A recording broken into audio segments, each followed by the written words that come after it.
नमस्कार दोस्तों। आज की कहानी है लोकमत का सम्मान। मुंशी प्रेमचंद द्वारा लिखित। बेचू धोबी को अपने गांव और घर से उतना ही प्रेम था जितना प्रत्येक मनुष्य को होता है। उसे रूखी सूखी और आधे पेट खाकर भी अपना गांव समग्र संसार से प्यारा था। यदि उसे वृद्धा किसान स्त्रियों की गालियां खानी पड़ती थीं तो बहुओं से बेचू दादा कहकर पुकारे जाने का गौरव भी प्राप्त होता था। आनंद और शोक के प्रत्येक अवसर पर उसका बुलावा होता था। विशेषकर विवाहों में तो उसकी उपस्थिति वर और वधू से कम आवश्यक न थी। उसकी स्त्री घर में पूजी जाती थी। द्वार पर बेचू का स्वागत होता था। वह पेशवाज पहने कमर में घंटियां बांधे साजिंदों को साथ लिए एक हाथ मृदंग और दूसरा अपने कान पर रखकर जब तत्काल रचित बिरहे और बोल कहने लगता तो आत्मसम्मान से उसकी आंखें उन्मत्त हो जाती थीं।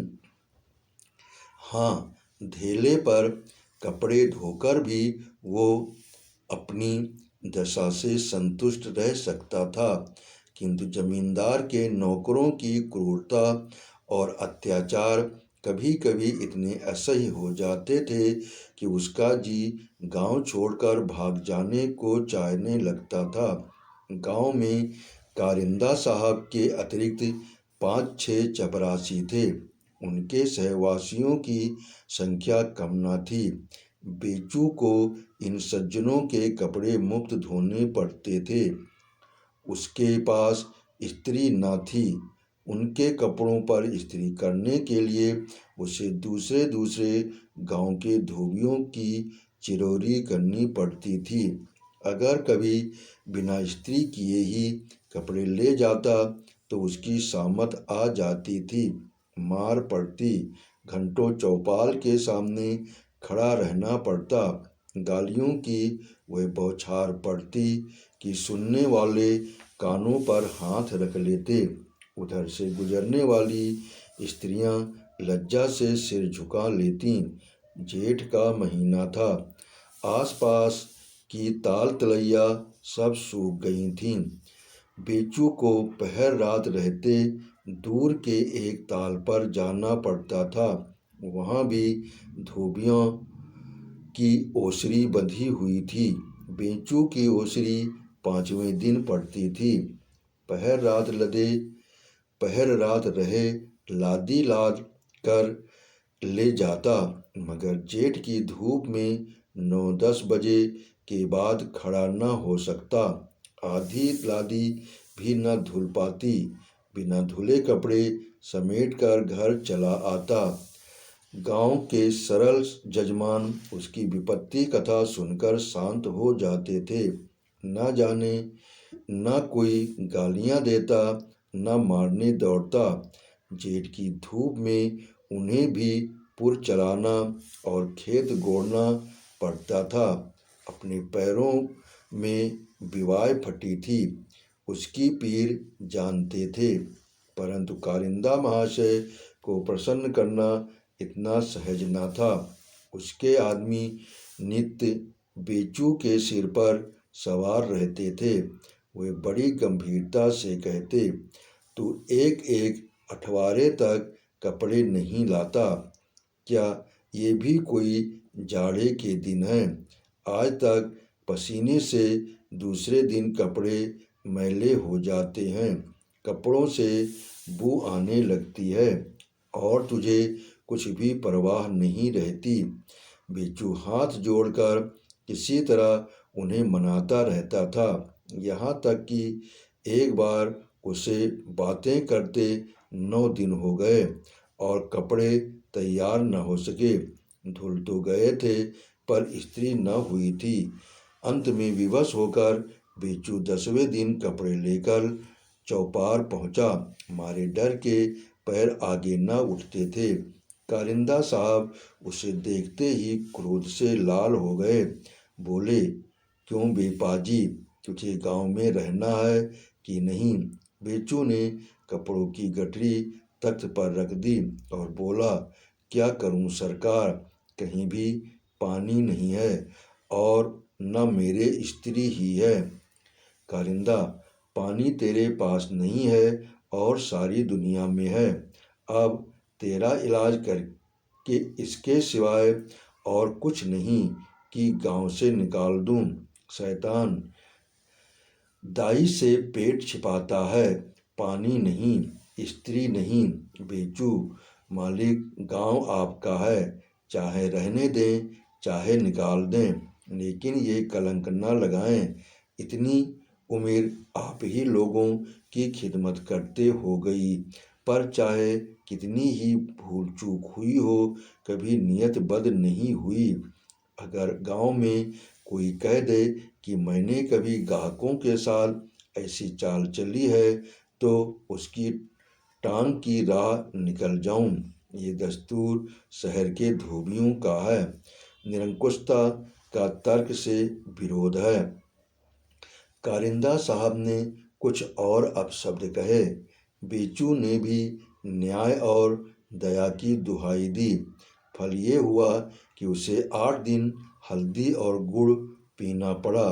9वें दिन उसने सब ग्राहकों के कपड़े जैसे तैसे धो दिए, अपना बोरिया बांधना संभाला और बिना किसी से कुछ कहे सुने रात को पटने की राह ली। अपने पुराने ग्राहकों से विदा होने के लिए जितने धैर्य की जरूरत थी, उससे वो वंचित था। बेचू शहर में आया तो ऐसा जान पड़ा कि मेरे लिए पहले से ही खाली जगह थी। उसे केवल एक कोठरी किराए पर लेनी पड़ी और काम चल निकला। पहले तो वह किराया सुनकर चकराया। देहात में तो उसे महीनों में इतनी धुलाई भी न मिलती थी, पर जब धुलाई की दर मालूम हुई तो किराए की अखर मिट गई। एक ही महीने में ग्राहकों की संख्या उसकी गणना शक्ति से अधिक हो गई। यहाँ पानी की कमी न थी, वह वादे का पक्का था, अभी नागरिक जीवन के कुसंस्कारों से मुक्त था। कभी कभी उसकी एक दिन की मजदूरी देहात की वार्षिक आय से बढ़ जाती थी, लेकिन 3 ही 4 महीने में उसे शहर की हवा लगने लगी। पहले नारियल पीता था, अब एक गुड़गुड़ी लाया। नंगे पांव जूते से वेष्टित हो गए और मोटे अनाज से पाचन क्रिया में विघ्न पड़ने लगा। पहले कभी कभी तीज त्योहार के दिन शराब पी लिया करता था, अब थकन मिटाने के लिए नित्य उसका सेवन होने लगा। स्त्री को आभूषणों की चाट पड़ी और धोबने बन ठन कर निकलती हैं। मैं किससे कम हूँ? लड़के खोंचे पर लट्टू लिए हलवे और मूंगफली की आवाज़ सुनकर अधीर हो जाते। उधर मकान के मालिक ने किराया बढ़ा दिया। भूसा और खली भी मोतियों के मोल बिकती थीं। लादी के दोनों बैलों का पेट भरने में एक खासी रकम निकल जाती थी, अतएव पहले कई महीनों में जो बचत हो जाती थी, अब गायब हो गई। कभी कभी खर्च का पलड़ा भारी हो जाता, लेकिन किफायत करने की कोई विधि समझ में न आती थी। निदान स्त्री ने बेचू की नज़र बचाकर ग्राहकों के कपड़े पछाई देने शुरू किए। बेचू को ये बात मालूम हुई तो बिगड़ कर बोला, अगर मैंने फिर ये शिकायत सुनी तो मुझसे बुरा कोई न होगा। इसी इल्ज़ाम पर तो मैंने बाप दादे का गांव छोड़ दिया, यहाँ से भी निकालना चाहती हो क्या? स्त्री ने उत्तर दिया, तुम्ही से तो एक दिन भी दारू के बिना नहीं रहा जाता। मैं क्या पैसे लाकर लुटाती हूँ? जो खर्च लगे वो देते जाओ, मुझे इससे कुछ मिठाई थोड़ी ही मिलती है। पर स्नेही स्नेही नैतिक ज्ञान ने आवश्यकता के सामने सिर झुकाना शुरू किया। एक बार उसे कई दिन तक ज्वर आया। स्त्री उसे डोली पर बिठाकर वैद्य जी के यहाँ ले गई। वैद्य जी ने नुस्खा लिख दिया। घर में पैसे न थे। बेचू स्त्री को कातर नेत्रों से देखकर बोला, अब क्या होगा? दवा मंगानी ही है। स्त्री, जो कहो वो करूं। बेचू, किसी से उधार न मिलेगा। स्त्री, सबसे तो उधार ले चुकी। मोहल्ले में राह चलना मुश्किल है, अब किससे लूं? अकेले जितना काम हो सकता है करती हूँ। अब छाती फाड़ के मर थोड़ी ही जाऊंगी। कुछ ऐसे ऊपर से मिल जाते थे, लेकिन तुमने उसकी मनाही कर दी है, तो मेरा क्या बस है? 2 दिन से बैल भूखे खड़े हैं, 2 रुपये हो तो उनका पेट भरे। बेचू, अच्छा, जो तेरे जी में आए कर, किसी तरह काम को चला। मुझे मालूम हो गया कि शहर में अच्छी नीयत वाले आदमी का निर्वाह नहीं हो सकता। उस दिन से यहाँ अनधोबियों की नीति का व्यवहार होने लगा। बेचू के पड़ोस में एक वकील के मुहर्रिर मुंशी दाताराम रहते थे। बेचू कभी कभी अवकाश के समय उनके पास जा बैठता। पड़ोस की बात थी, धुलाई का कोई हिसाब किताब न था। मुंशी जी बेचू की खातिर करते, अपनी चिलम उतार कर उसकी तरफ बढ़ा देते। कभी घर में कोई अच्छी चीज़ पकती तो बेचू के लड़कों के लिए भिजवा देते। हाँ, इसका विचार रखते कि इन सत्कारों का मूल धुलाई के पैसों से बढ़ने न पाए। गर्मियों के दिन थे, बारातों की धूम थी। मुंशी जी को एक बारात में शरीक होना था। गुड़गड़ी के लिए पेचवान बनवाया, रोगनी चिलम लाए, सलेम शाही जूते खरीदे। अपने वकील साहब के घर से एक कालीन मंगनी लाए। अपने मित्र से सोने की अंगूठी और बटन लिए। इन सामग्रियों के एकत्रित करने में ज़्यादा कठिनाई न पड़ी, किंतु कपड़े मंगनी लेते हुए शर्म आती थी। बारात के योग्य कपड़े बनवाने की गुंजाइश न थी। तंजेब के कुर्ते, रेशमी अचकन, नैनसुख का चुन्नटदार पैजामा, बनारसी साफा बनवाना आसान न था, खासी रकम लगती थी। रेशमी किनारे की धोतियाँ और काशी सिल्क की चादर खरीदनी भी कठिन समस्या थी। कई दिनों तक बेचारे इसी चिंता में पड़े रहे। अंत में बेचू के सिवाय और कोई इस चिंता का निवारण करने वाला न दिखाई दिया। चिंता संध्या समय जब बेचू उनके पास आकर बैठा तो बड़ी नम्रता से बोले, बेचू, एक बारात में जाना था और सब सामान तो मैंने जमा कर लिए हैं, मगर कपड़े बनवाने में झंझट है। रुपयों की तो कोई चिंता नहीं, तुम्हारी दया से हाथ कभी खाली नहीं रहता।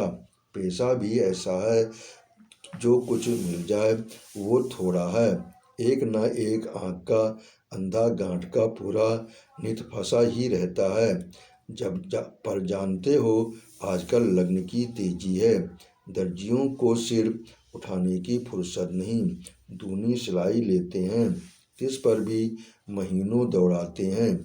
अगर तुम्हारे यहाँ मेरे लायक कपड़े हों तो 2-3 दिन के लिए दे दो, किसी तरह सिर से ये बला टले। न्योता दे देने में किसी का क्या खर्च होता है, बहुत किया तो पत्र छपवा दिया।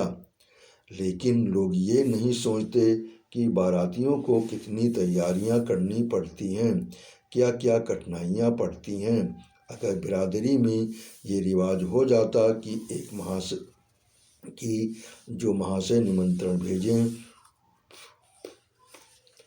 उसके लिए सब सामान भी जुटाएं, तो लोग इतनी बेपरवाही से न्योते न दिया करें। मैं तो बोलो, इतनी मदद करोगे ना? बेचू ने मरुवत में पढ़कर कहा, मुंशी जी, आपके लिए किसी बात से इनकार थोड़ी ही है, लेकिन बात यह है कि आजकल लग्न की तेजी से सभी ग्राहक अपने अपने कपड़ों की जल्दी मचा रहे हैं। एक दो बेर आदमी भेजते हैं। ऐसा ना हो इधर आपको कपड़े दे दूं, उधर कोई जल्दी मचाने लगे। मुंशी जी, अजी 2-3 दिन के लिए टालना कौन बड़ा काम है? तुम चाहो तो हफ्तों टाल सकते हो। अभी भट्टी नहीं दी, अभी इस्त्री नहीं हुई, घाट बंद है। तुम्हारे पास बहानों की क्या कमी है? पड़ोस में रहकर मेरी खातिर से इतना भी ना करोगे? बेचू, नहीं मुंशी जी, आपके लिए जान हाजिर है। चलिए कपड़े पसंद कर लीजिए तो मैं उन पर और एक बार इस्त्री करके ठीक कर दूं। यही न होगा ग्राहकों की घुड़कियां खानी पड़ेगी। 2-4 ग्राहक टूट ही जाएंगे तो कौन गम है? मुंशी दाताराम ठाठ से बारात में पहुंचे।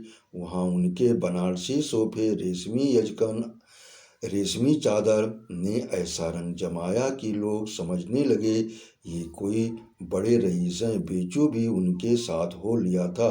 मुंशी जी उसकी बड़ी खातिर कर रहे थे। उससे एक बोतल शराब दिला दी। भोजन करने गए तो एक पत्तल उसके वास्ते भी लेते आए। बेचू के बदले उसे चौधरी कहकर पुकारते थे। ये सारा ठाठ बाट उसी की बदौलत तो था।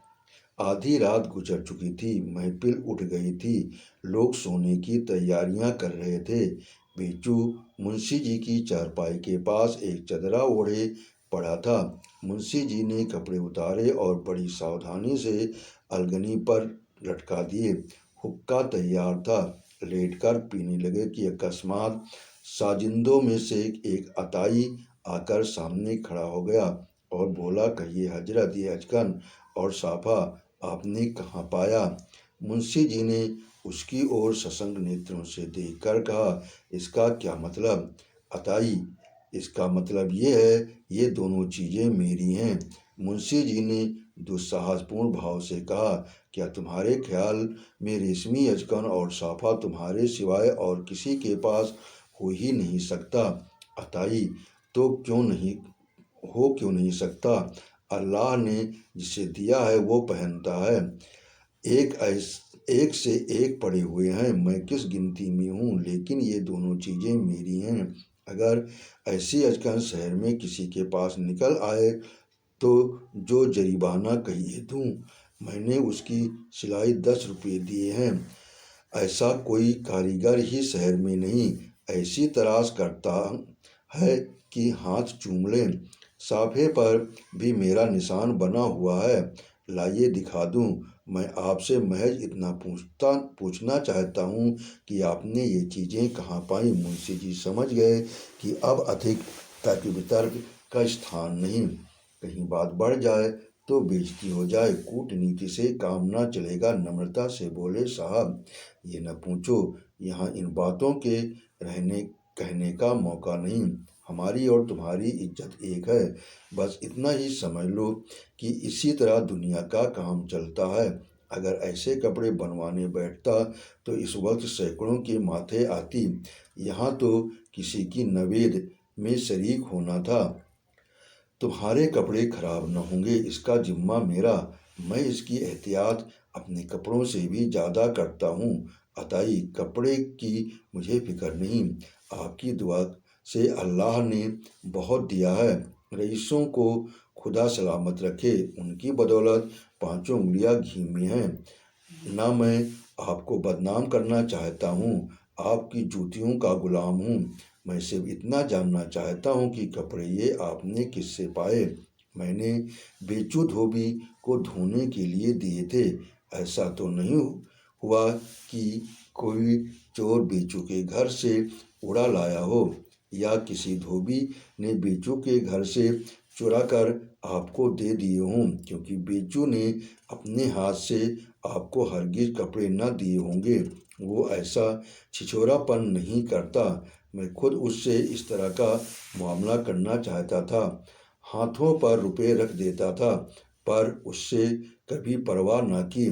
साहब रुपए उठाकर फेंक दिए और ऐसी डांट बताई कि मेरे होश उड़ गए। इधर का हाल मैं नहीं जानता, क्योंकि अब मैं उससे कभी ऐसी बातचीत ही नहीं करता। पर मुझे यकीन नहीं आता कि इतना बदनीयत हो गया होगा। इसलिए आपसे बार बार पूछता हूँ कि आपने ये कपड़े कहाँ पाए। मुंशी जी, बेचू की निस्बत तुम्हारा तो ख्याल है वो बिल्कुल ठीक है। वो ऐसा ही बेगरज आदमी है, लेकिन भाई पड़ोस का भी तो कुछ हक होता है। मेरे पड़ोस में रहता है, आठों पहर का साथ है। इधर से भी कुछ न कुछ सलूक होता ही रहता है। मेरी ज़रूरत देखी पसीज गया, बस और कोई बात नहीं। अताई ने बेचू की निष्ठुरता के विषय में बड़ी अतिशयोक्ति से काम लिया था।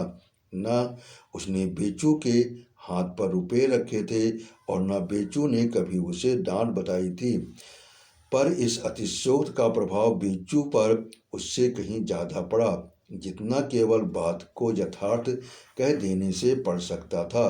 बेचू नींद में न सोया था। अताई की एक एक बात उसने सुनी थी। उसे ऐसा जान पड़ता था कि मेरी आत्मा किसी गहरी नींद से जाग गई है। दुनिया मुझे कितना ईमानदार, कितना सच्चा, कितना निष्कपट समझती है, और मैं कितना बेईमान, कितना दगाबाज हूँ। इसी झूठे इल्ज़ाम पर मैंने वह गांव छोड़ा जहाँ बाप दादों से रहता आया था, लेकिन यहाँ आकर दारू शराब घी चीनी के पीछे तबाह हो गया। बेचू यहाँ से लौटा तो दूसरा ही मनुष्य हो गया था, या यूँ कहिए कि वो फिर अपनी खोई हुई आत्मा को पा गया था। 6 महीने बीत गए। संध्या का समय था। बेचू के लड़के मलखान के ब्याह की बातचीत करने के लिए मेहमान लोग आए हुए थे। बेचू स्त्री से कुछ सलाह करने के लिए घर में आया तो वह बोली, दारू कहाँ से आएगी? तुम्हारे पास कुछ है? बेचू, मेरे पास जो कुछ था वो तुम्हें पहले ही नहीं दे दिया था। स्त्री, इससे तो मैं चावल दाल घी ये सब सामान लाई। 7 आदमी का खाना बनाया, सब उठ गए। बेचू, तो फिर मैं क्या करूं? स्त्री, बिना दारू के ये लोग खाना भला खाने उठेंगे? कितनी नामूसी होगी। बेचू, नामूसी तो चाहे बदनामी हो, दारू लाना मेरे बस की बात नहीं। यही न होगा, ब्याह न ठीक होगा, ना सही। स्त्री, ये दुसाला धुलने के लिए नहीं आया है। न हो किसी बनिए के यहाँ गिरवी रखकर 4-5 रुपये ले आओ, 2-3 दिन में छुड़ा लेना। किसी तरह मर्जाद तो निभानी चाहिए। सब कहेंगे नाम बड़े दर्शन थोड़े, दारू तक न दे सका। बेचू, कैसी बात करती हो? ये दुसाला मेरा है। स्त्री, किसी का हो, इस वक्त काम निकाल लो। कौन किसी से कहने जाता है? बेचू, ना ये मुझसे ना होगा, चाहे दारू मिले या ना मिले। यह कहकर वो बाहर चला गया। दोबारा भीतर गया तो देखा स्त्री जमीन से खोद कर कुछ निकाल रही है। उसे देखते ही गड्ढे को आंचल से छिपा लिया। बेचू मुस्कुराता हुआ बाहर चला गया। आपने कहानी सुनी, इसके लिए आपका बहुत बहुत धन्यवाद। आपने सब्सक्राइब किया, इसके लिए मैं दिल से आभारी हूँ।